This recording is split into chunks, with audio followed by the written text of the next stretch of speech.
Does doing art completely stress you out? When you're nature journaling, do you want to capture the true beauty of barnacles? But you can't because you're all in your head and it's just too difficult. Well then, I would like to introduce you to the sponsor of today's video, the sea. This watery, wisdomous body of water does not care about you trying to make a masterpiece. The only thing this cares about is the tide, and I do all of my nature journaling here on the rocky shore. So when the tide goes out, great, but about an hour or two later, it's all underwater, and despite my many efforts, I cannot breathe underwater yet. But come on, is that what nature journaling is really about? No, it's about getting up close and personal with the amazing nature that we want to see. Beauties. And so, because time and tide waits for no one, I've picked up some cool tips to still get nature journaling and enjoy it and get to see my wondrous sea creatures, which I'm going to share with you right now. I absolutely love fine line pen work. I love the tiny dots, I love the hours it takes, I love the painstaking effort. But when I'm nature journaling, I only use this type of pen, which is a brush pen from whatever brand I can get hold of it for. Because who has ever drawn a single line with a brush pen and it been anything close to what they actually wanted? And with that, it immediately takes the control away. And I can sit here drawing for ages because that page already doesn't look like what I want it to look like. So I might as well go for it.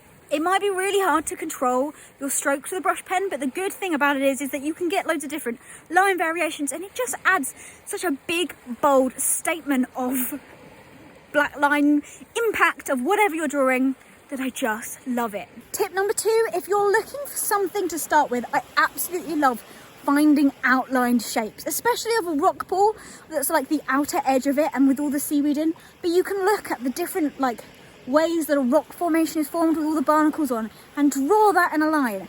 And that just, I don't know, it immediately just gives you something loose to focus on, and actually means that you're looking at quite a lot, because as you follow it over, you'll see all of the cool stuff in between, and just notice the really cool natural shapes that nature makes. And my third and final tip is, oh, did you notice what I just did? I just drew over a line.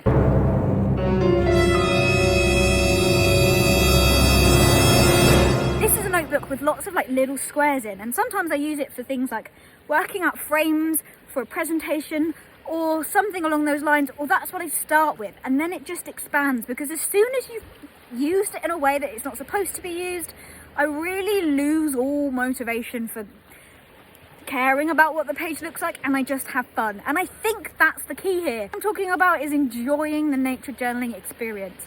I would rather spend an hour sitting here drawing loads of lines, because I know that when I look at this in a year's time, I'll immediately have that memory sense flashback, because I'll remember that enjoyable experience of drawing on the shore and not beating myself up about what it looked like, compared to when I take the stuff home and maybe paint for 8 or 9 hours, and sometimes I love it, but sometimes is it as fun as being able to be out in the field, to be surrounded by this?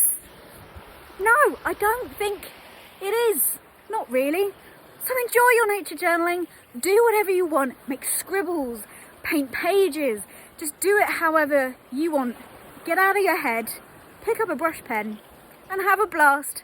Enjoy Nature Journaling Week for 2022. Have fun!